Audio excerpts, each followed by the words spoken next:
executive report point we train thật cùng bó we train thật chiều áp của hết tiền thì tiêu chịu hết rồi chiều thì là sẽ cùng hắn với bà tăng bạch sửa thế nào khởi thế này thì executive report point sẽ cứ là cái chuyện đó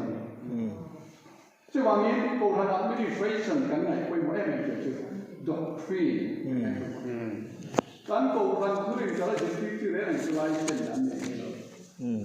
in tuak chu ko na pon on de kira ni chuan ha ka de kira ni chuan in lo ji mai ke ne da ko ka in tu ne to la kan mo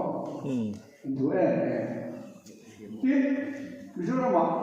baptism ma sai ko ma tu na ma an ni ko lo ja ba zen te te hi plan na an te lo an ti le baptism ma ma san ka ni tin ti ya trước đó trên Bible xuân cầu sửa quê anh cầu sửa xuân lại tập trung Galatia cũng trang đi chùa cầm ahun vía lỗ bình khán đàn huế mi cái tận từ đi bạch thiên nhà phà mình sẽ phi đi trong cái cả đàn huế mi cái lòng mà ta ăn tiền mất mày cái đi chụp bọc tiền mà anh ta đã bằng tới khi ta ta này cái này cái tia anh đi lòng kakak baptisma hi Isu Krista tanah di sana bangsa menumani. Dan turi nanti kita kesejak kamu aku sampai ke Global Council 2010 tanah di sana juga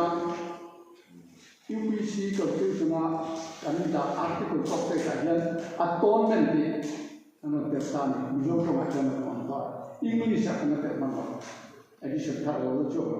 2023 edition ini tuh juga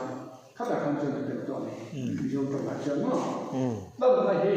candang lebih juga mereka mikir mana baptisma koi isu kita minta nama coba lalu isu lalu nabi terus tidak punya leherena apa na candang kan lebih kita nak leher dua isu ada yang baptisma candang mereka masih apa coba candang diri coba ni lần nào vào châu bọc thịt mày thì chăn nằm là gì lần đó đều là bên bọc thịt mày là gì này Amen chứ các bạn vẫn chỉ phát về gì ngã bộ ví dụ là mà lối xe đang chịu chịu anh chỉ cần làm gì này các tình thế này là cái gì đó bắt chiên dân chăn nằm là bên xe sang cửa ta đi xuống chỗ chăn nằm là đi xuống anh là cái này chính thế này là lý do của khán giả vì phim phật bài rong bol sẽ có từ nó là cái nghe gì cả rong bol từ lệ mi tâm đặt lần nào anh từ lệ là cái đó Amen Praise the Lord từ bằng cái lý do cái ta không về local thân a first advent a local cũng sẽ khác chưa mi rong bol sẽ từ lệ mi giống giống lần nào mình phải từ lệ local cái thứ nghe thìทุกคนพุ่งมาอะไรกันครับเป็นใบของเราจิตนั้นมีเตะจ้องที่นั้นมีเตะน้ำที่นั้นมีเตะมีที่นั้นมีเตะ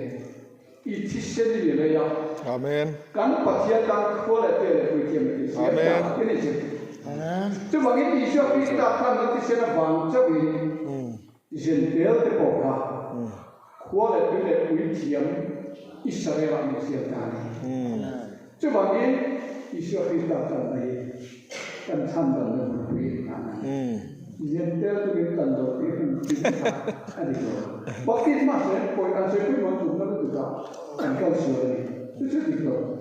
จะบอกว่าไอ้เจ้าเล่นก็พวกมันจะเป็นน่าจะดีกว่าแล้ว I need not to interpret it in this because this processing do not interpret this job not Yeah but you that teaching by this job from Mizoram because this is neighboring district of Mizoram. Some say that the Gentiles were not atoned by Jesus. We are